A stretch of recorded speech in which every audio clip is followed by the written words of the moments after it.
कुछ कम नहीं रह गए जो विवेकहीन है। वो लोग कहते हैं कि आरक्षण समाप्त कर देना चाहिए, और मेरा दावा यह है कि बेटे जिस दिन आरक्षण खत्म हो गया, तू अगर पॉलिटिशियन है तो एक भी चुनाव में खड़ा नहीं हो सकता, खड़ा नहीं हो सकता। जीतने का तो सपना छोड़ दे, और नौकरी में कहीं आ नहीं सकता। ये संविधान के द्वारा प्रदत्त आरक्षण की बदौलत यदि कुछ सुधार आया है तेरी स्थिति में, आर्थिक स्थिति में, सामाजिक स्थिति में, सभी तरह की सोच में, और जो थोड़ा बहुत ये दिमाग विकसित हुआ है, तो आरक्षण की बदौलत संविधान के दिए हुए अधिकारों की बाबत जो ये कुछ विकास हुआ है।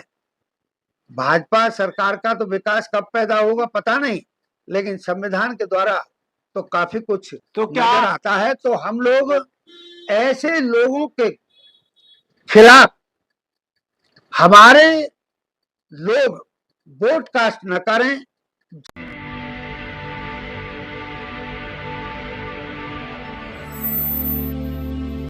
जय भीम, मैं मेवालाल और आप देख रहे हैं बहुजन समय। सर, योगी जी ने पार्क का देख रेख किया तो आभार, लेकिन एक तरफ योगी जी के राज में जो बहुजनों के बहन बेटी के साथ अत्याचार हो रहा है, बहन जी की चुप्पी का क्या मतलब है सर? नहीं माने बहन जी कब चुप रही हैं? अरे भी हाथरस पर कांड हुआ था तो वहां हमारा पूरा मंडल, पूरा जिला टीम वहां पर गई थी, और माने बहन जी ने जो जो कहा वही वही वो करके आए। और जगह पर भी जो जो अन्याय अत्याचार हुए हैं, तो योगी जी की कोई तारीफ थोड़ी नहीं की है, आलोचना की है। और जो आज हाई फाई टेक्नोलॉजी है, तो ट्विटर के माध्यम से भी बात करती हैं, और प्रेस कॉन्फ्रेंस करके भी उनकी आलोचना की है, और यहाँ तक भी कहा है कि उत्तर प्रदेश में अनुशासन प्रशासन में वहां कोई राज नहीं चल रहा है, बढ़िया राजकाज नहीं चल रहा है, वहां तो अन्याय अत्याचार हो रहा है। वहां की सरकार, भाजपा की सरकार, योगी जी का मुख्यमंत्रित्व पद, ये सब बेकार हो गए हैं, वह सफल नहीं है। तो माने बहन जी ने तो अनेकों बार कहा है, लेकिन एक बात को यदि हम बार बार कहेंगे, बार बार मतलब हम ये तो उम्मीद करते हैं कि एक बार की चेतावनी पर, एक बार को टोकने पर, एक बार के कह देने पर, एक बार शिकायत कर देने पर, यदि बहुजन समाज के साथ और सब समाज जो परिभाषित होता है उसमें, उसके साथ अगर जो हो रही अनीति दूर हो जाती है, तो फिर बार बार टोकना ठीक नहीं। अन्यथा तो मान्य बहन जी ने ये भी कह दिया है कि हम जबरदस्त आंदोलन करेंगे, और उसके उदाहरण आप लोगों ने पूर्व में देखे हैं। दिल्ली में भी हमारे आंदोलन हुए हैं, प्रदर्शन हुए हैं, चाहे वो अमित शाह जी के कारनामे के खिलाफ हो, चाहे और बीजेपी की उत्तर प्रदेश की सरकार या बीजेपी की पूरे देश की सरकार के खिलाफ हमको करना पड़ा है। वो माने बहन जी के आदेश पर हमने किया। माने बहन जी ने भिन्न भिन्न समय पर कॉन्फ्रेंस करके आप जैसे अच्छे मीडिया वाले लोगों को बुला करके उनके सामने अपनी बात रखी है, ताकि आपके माध्यम से वहां तक बात पहुंच जाए। जी, मैं कह रहा हूँ कि बहन जी की जो रैली थी, बहन जी की और बहन जी की रैली को केवल बसपा वाले बखान कर रहे हैं, तारीफ कर रहे हैं, या तो बीजेपी के लोग कर रहे हैं, जैसे नाम लो कि ओम प्रकाश राजभर है, संजय निषाद है, ये अपना इनका क्या नाम है, ब्रिजभूषण है, ऐसे लोग बखान कर रहे हैं, तारीफ कर रहे हैं, इसका क्या मतलब है? नहीं नहीं नहीं, इन्हीं लोगों का नाम न लीजिएगा। आज सपा वाले जो मजबूर हुए ये कहने के लिए कि काशीराम साहब की झलक छवि फला के चेहरे में दिखती है, और वहां पर इसी वर्ग के लोग गए हैं और उस वर्ग के लोग गए हैं, चर्चा करने का मकसद क्या है? अगर बहुजन समाज पार्टी की ये रैली, महारैली सफल न हुई होती तो क्या ये लोग चर्चा करते? तो ये जो प्रश्नात्मक जो टीका टिप्पणी है, वो बहुत उनकी उचित नहीं है और सरासर झूठ है। रैली हमारी सफल, कोई दिक्कत नहीं, दिक्कत होगी तो उनको ही होगी, और वो उससे अवगत आप लोगों को सबको कराना चाहते हैं सर आलोचक बनकर। सर बहन जी रैली में एक चीज कहा कि जो स्वार्थी है, बिकाऊ है, ऐसे लोगों से सावधान रहना, तो किसकी तरफ इशारा था? देखिएगा, इस साहब का दिया हुआ सिद्धांत है, मान्य बहन जी ने उसको और सुधारात्मक शब्द इस्तेमाल करके बात कही है। साहब का ये कहना रहा है कि हमें न बिकने वाला समाज तैयार करना है।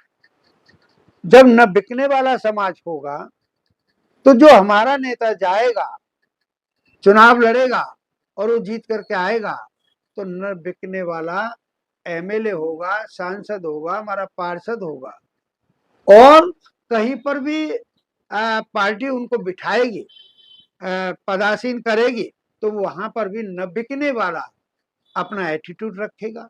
अन्यथा तो फिर जो मान्य बहन जी ने इशारा किया है ऐसा हो जाया करता है। उसमें सपा में भी बहुत सारे लोग इसी बहुजन समाज पार्टी से गए हुए लोग हैं, ट्रेंड यहां हुए हैं, ट्रेंड यहां हुए हैं, और उसका फल जाकर के दूसरे के आंगन में दे रहे हैं। चाहे आज वो विधायक बने हो, वहां पर ऐसे ऐसे लोग हैं, मैं उनको काफिर न कहूं तो क्या कहूं, ऐसे ऐसे लोग हैं जिनके पास 12-12, 13-13 और 18-18 मंत्रालय रहे। आज कोई कांग्रेस में चला गया, तो आज कोई सपा में है। कईयों को तो उनकी नालायकी पर जब वो सुधर नहीं रहे थे तो मान्य बहन जी ने पार्टी से निकाला। कई लोग उसी डर से कि हम भी निकाले जाएंगे तो वो एक टीका न लग जाए उस तरह का, इसलिए लोग जो कुछ छोड़ करके चले गए, और आज वो सपा में है। तो उनको वहां गैरत नहीं आ रही है कि जहां यहां हम पर रौब मारते थे। मेरी तो एक आदमी ने मान्य बहन जी से शिकायत भी की कि वो गाली दे करके बोलते हैं। आज वो क्या कर रहा है? आज भी तो वो वही कर रहा होगा सपा में। लेकिन मान्य बहन जी से आपके माध्यम से अनुरोध भी है कि ऐसे लोग जिन्होंने धोखा दिया है पार्टी में, मान्य बहन जी कभी उनको, उनके बगैर भी चलेगी, चल रही है, वो वहां जाकर के कुछ भी बन गए हो, लेकिन आपके जनादेश, आपके आदेश, सभी कार्यकर्ता, पदाधिकारी, शुभचिंतक, समर्थक, वोटर सब आपके आदेशों को मान सम्मान देते हैं, लेकिन ऐसे लोगों को कहीं जगह रह नहीं जाती है। तो ये भी अपील मेरी तो आपके माध्यम से मान्य बहन जी तक चली जाएगी, तो बसपा भी खुशहाल होगी और हम लोग भी अच्छे अच्छे फलीभूत होंगे, बहुजन समाज फलीभूत होगा, और बहुजन समाज पार्टी की जब सरकार होगी तो वो बिल्कुल बढ़िया बेहतरीन तरीके से चलेगी। मान्य बहन जी की चाहत क्या, और बहुजन समाज की चाहत के मार्ग पर चले।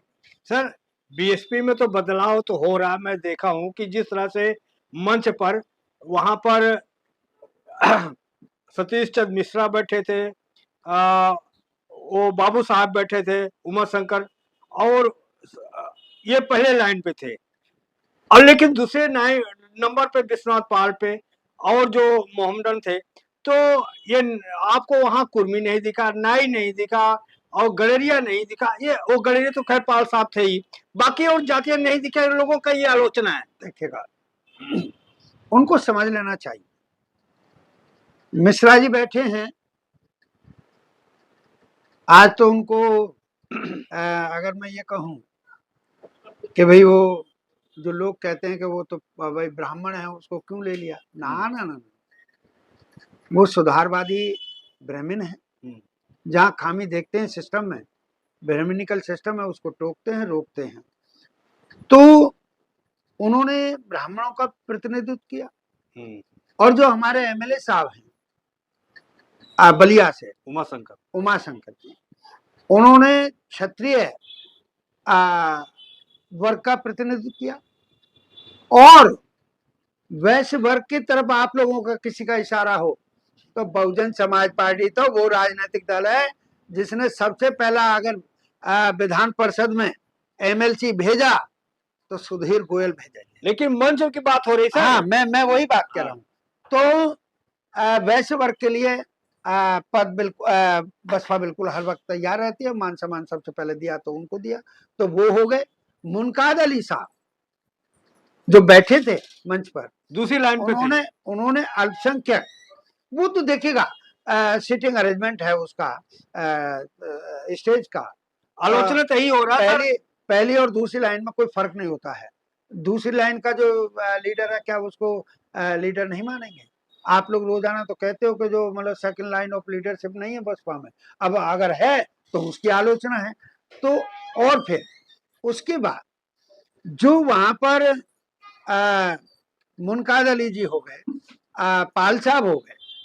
पाल साहब प्रतिनिधित्व तो दे रहे थे पिछड़े वर्ग का, तो सबका पूरे बहुजन समाज की जो कंसेप्ट है और सर्व समाज का जो उसमें वो लोग उसमें हैं, तो उस जो पूरी कंसेप्ट है, जो परिभाषा है, उसके तहत उत्तर प्रदेश में 9 अक्टूबर को बहुजन समाज पार्टी की रैली की जो मंच थी, परिपूर्ण थी, सफल थी। जी सर, सतीश चंद्र मिश्रा का बहुत आलोचना होता है। बहुत से लोगों ने सुना हो कि सतीश चंद्र मिश्रा अगर वो दूर तक कर दिया जाए तो बसपा जल्दी ही वहां मुख्यमंत्री बहन जी बन सकती हैं।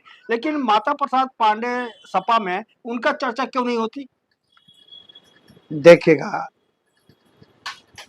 एक जो खासियत मिश्रा जी में है, सतीश मिश्रा जी में है, बसपा के लिए, बहुजन समाज के लिए और सर्व समाज के लिए, वो खासियत माता प्रसाद पांडे साहब में केवल मात्र सपा के लिए तो हो सकता है, दल के लिए तो हो सकता है, पद दलितों के लिए उनके दिल में कोई जगह नहीं है। लेकिन जो आदमी चर्चित होगा, जिस आदमी ने काम किया होगा, तो उसकी चर्चा होगी। कोई एक व्यक्ति का जो काम है और जो व्यक्ति विशेष है, कोई भी है, मैं हूं, आप हैं, हमारे आपके प्रशंसक भी हैं तो आलोचक भी हैं। यदि हम प्रशंसक ज्यादा हैं तो हम सफल हैं, और यदि आलोचक ज्यादा हैं तो सोचना होगा कि हमें और क्या क्या सुधार करने की जरूरत है। तो ऐसा करके ये जो है, जो आपने कहा कि उनकी ज्यादा वो होती है और माता प्रसाद पांडे की उतना जिक्र नहीं होता है, वो एक उनका सोचना है, जबकि जो सतीश चंद्र मिश्रा जी अपनी जगह सफल है। सर मैं आपसे लास्ट सवाल पूछ रहा हूँ सर, कि जिस तरह से उत्तर प्रदेश में मानो काशी राम जी के नाम पर रैली इतनी भीड़ उमड़ी, अगर उसी तरह से बहन जी की नाम पर रैली भीड़ आती है तो समझ लिए कि आंधी उत्तर प्रदेश में 2027 को उबड़ेगी। देखिएगा, मेरी समझ नहीं आ रहा है कि भाई कौन सा भ्रम अब रह गया है। इसमें कहीं भ्रम रह नहीं जाना चाहिए, और यदि भ्रम है तो भ्रम में लोग बाग शर्त लगाते हैं। और अब तो ये जो इनका त्योहार है वो ऐसा ही है कि लोग बाग जो दिन आने वाला है उस दिन रात को जुआ सट्टा खेलेंगे दिवाली पर। तो भाई मैं तो एक जिक्र कर देता हूं कि हमें आप सरकार बनाने का वायदा करो। कैसा वायदा? Governor of UP and PM of India, president of India लिखित में गारंटी दे कि 27 के चुनाव में कुछ भी क्यों न हो, सरकार बसपा की बनेगी, माने बहन जी चीफ मिनिस्टर ऑफ यूपी होंगी। तो इसी तरह की भीड़ और इससे 4 गुनी भीड़ हम लखनऊ में इकट्ठा करने का आपके साथ में दावा करते हैं। सर बिहार में चुनाव हो रहा है सर, क्या बहुजन समाज पार्टी भी वहां कुछ सीट निकालेगी? और जो लोग वोट दे रहे हैं किस नाम पे वोट दें? जब वोट देने जाए तो क्या सोच के वोट दें? देखिएगा, हमारे बिहार में पहले एमएलए रहे हैं और अब जो चुनाव हो रहा है तो जो हमारे उत्तर प्रदेश की जो पूर्वांचल बेल्ट है पूरी की पूरी, और उस यूपी की बाउंड्री से जो पूर्वांचल के जिले हैं उनसे लगे हुए जो बिहार के जिले हैं, वो बिहार के जिले लगभग 8-10 जिले हैं, वहां पर बसपा का पूरा प्रभुत्व है। हमारे बेहतरीन तरीके के वोटर हैं, पहले एमएलए भी निकले हैं, अब की बार भी इस चुनाव में भी हमारे वहां से एमएलए निकलेंगे। फिर उसके बाद जो अदर पार्ट ऑफ बिहार हो गया, अदर डिस्ट्रिक्ट रह गए, वहां पर हमारी वोट की तादाद परसेंटेज गारंटी के साथ बढ़ेगी। और मैं इस आधार पर दावा कर रहा हूं कि मैं सितंबर के महीने में, पिछले महीने में, मैं अपना बैंक का कॉन्फ्रेंस करने गए थे हम लोग पंजाब नेशनल बैंक की तरफ से, सर्किल ऑफिस होता आरा का। तो जब मैं ट्रैफिक में जा रहा था, ट्रेन से जा रहे थे, तो लोगों की इस तरह की मंशा थी, जब उनकी जबान से वो लोग आपस में चर्चा कर रहे थे कि अब की बार तो वहां से बसपा का एमएलए निकलेगा।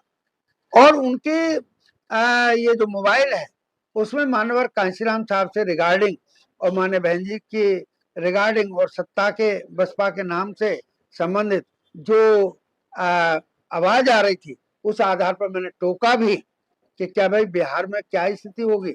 मैंने ये तो कहा नहीं कि मैं बसपा का पदाधिकारी हूँ, मैंने तो नॉर्मल कोर्स में उनसे बात की।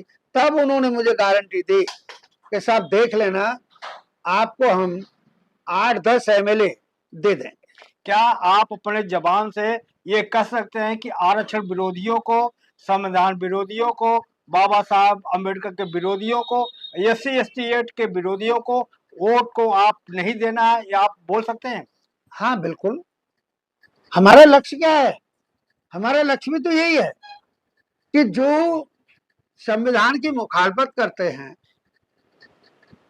और संविधान के निर्माता बाबा साहेब डॉक्टर BR अम्बेडकर साहब के शान के खिलाफ बोलते हैं, बदतमीजी की भाषा इस्तेमाल करते हैं, या जो आरक्षण है, जो संविधान की देन है, जिसके बलबूते पर चाहे वो शेड्यूल कास्ट के लोग हों या शेड्यूल ट्राइब के लोग हों, चाहे और किसी वर्ग के लोग हों, क्योंकि अब हमारे लोगों में भी कुछ कम नहीं रह गए जो विवेकहीन हैं। वो लोग कहते हैं कि आरक्षण समाप्त कर देना चाहिए, और मेरा दावा यह है कि बेटे जिस दिन आरक्षण खत्म हो गया, तू अगर पॉलिटिशियन है तो एक भी चुनाव में खड़ा नहीं हो सकता, खड़ा नहीं हो सकता, जीतने का तो सपना छोड़ दे, और नौकरी में कहीं आ नहीं सकता। ये संविधान के द्वारा प्रदत्त आरक्षण की बदौलत यदि कुछ सुधार आया है तेरी स्थिति में, आर्थिक स्थिति में, सामाजिक स्थिति में, सभी तरह की सोच में, और जो थोड़ा बहुत ये दिमाग विकसित हुआ है, तो आरक्षण की बदौलत संविधान के दिए हुए अधिकारों की बाबत जो ये कुछ विकास हुआ है। भाजपा सरकार का तो विकास कब पैदा होगा पता नहीं, लेकिन संविधान के द्वारा तो काफी कुछ तो क्या नजर आता है। तो हम लोग ऐसे लोगों के खिलाफ, हमारे लोग वोट कास्ट न करें जो इस तरह का विरोध जताते हूं, बाबा साहिब के खिलाफ बोलते हूं, संविधान के खिलाफ बोलते हूं, आरक्षण के खिलाफ बोलते हूं, और जिनमें जाति पाति का जहर भरा हो, उनकी भाषा शैली हो, या अन्याय अत्याचार करने को वो अच्छा मानते हो, भाईचारा समाप्त करने का इस देश में प्रयास कर रहे हो, चाहे वो कोई भी पार्टी क्यों नहीं है, चाहे तुम्हारी जाति से लगा हुआ नाम हो, किसी भी धर्म से लगा हुआ नाम हो, रिश्तेदार नाते रिश्तेदार हो, तुम्हारे पड़ोस का हो, अड़ोस का हो, तुम्हारी बिरादरी का हो, ऐसे किसी भी कैंडिडेट को, किसी भी दल को वोट कास्ट नहीं करना। आने वाले चुनाव की तिथि नजदीक है बिहार में, तो मैं करबद्ध निवेदन करके बहुजन समाज पार्टी, लोग तो दूसरे लोग तो संविधान बचाओ अभियान का झूठा नारा देते हैं, वो कैसे बचाएंगे? वो खुद तो तोड़ने वाले रहे। सबसे ज्यादा यदि संविधान में संशोधन किए गए हैं तो कांग्रेस की सरकार में किए गए हैं, बाकी कुछ रखा तो रहा तो बीजेपी ने किया है। तो ये सारा का सारा आप बसपा को चाहें, हमारे संविधान को चाहते हैं, संविधान निर्माता बाबा साहेब का सम्मान चाहते हैं और जाति पाति के जहर के खिलाफ वोट करना चाहते हैं, और कहीं भी कोई भी ये जो इस तरह के अन्याय अत्याचार व्यभिचार में लगे लोग हैं उनके खिलाफ वोट करना चाहते हैं, तो केवल मात्र बहुजन समाज पार्टी और बहुजन समाज पार्टी के जो निशान है हाथी वाले खाने का ही बटन दबाएंगे, ऐसा मेरा निवेदन भी है। तो क्या आप ये हमारे दर्शक को बताएंगे, समझाएंगे कि वोट देते समय जो 5 किलो राशन और 10-10 हजार रुपया दिया जा रहा है, इस पर ध्यान देंगे, क्या करेंगे? नहीं, उसको तो भूलना होगा। आपको 5 किलो राशन में अपनी इज्जत आबरू गिरवी रखनी है क्या? उससे भला होगा क्या? अरे भाई, राशन हमसे ले लेना लेकिन रोजगार दे दो। राशन के देने का वायदा हम करते हैं। आप कहना चाहते हैं राशन छोड़ो, शासन? बिल्कुल सीधा सीधा फंडा है।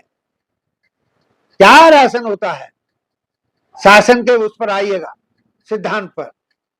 क्योंकि मैं पुराने इतिहास में ले जाता हूं, केवल 1 मिनट में अपनी बात कह दूंगा कि जो राजा बलि हमारे समाज के राजा होते थे, सबसे बड़े दानी माने गए इस देश में और इस जमीन पर।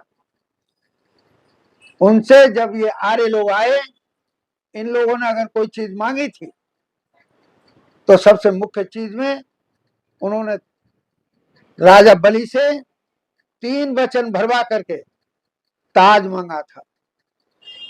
क्योंकि तुम जानो या मत जानो, ताज से राज चलता है। इसलिए राशन नहीं, राज चाहिए, शासन चाहिए, सत्ता चाहिए। ठीक। क्योंकि जिनके पास सत्ता होती है उनके प्रति न कोई व्यभिचार कर सकता है, न अन्याय अत्याचार कर सकता है, न उनका हक हकूक मार सकता है। और जब शासन सत्ता अपने पास नहीं होगी तो इसी तरह से मानवर साहब तो चेतावनी पहले देंगे कि आप चीखोगे, चिल्लाओगे, थानों में जाओगे, वहां कोई सुनेगा नहीं, अगर सुन भी लिया तो कोर्ट में जाओगे, फिर उन्हीं के लोग बैठे हैं वहां पर। इसलिए इन सारे कष्टों का अगर कहीं निवारण है तो वो सत्ता में है, शासन में है। इसलिए शासन उनसे छीनो, साम दाम दंड भेद सारी प्रक्रिया अपना करके उनसे सत्ता हासिल करो, सत्ता को छीनो और राजा बनो। जब राजा होता है तो राजा के खिलाफ कोई काम नहीं होता है। धन्यवाद एडवोकेट साहब, आपने समय दिया। तो देख सकते हैं साथियों, हमारे साथ एडवोकेट सुरेश चंद्र जी थे। कैसी रही बातचीत आप कमेंट में जरूर लिखिएगा, और आप कहाँ से देख रहे हैं। और आपसे एक छोटी सी अपील है कि आप जब भी आप हमारे चैनल को देखते हैं तो उसमें कमेंट लाइक जरूर किया करें, और नए हैं तो चैनल को सब्सक्राइब करें। धन्यवाद। मैं मेवालाल, बहुजन समाज, दिल्ली।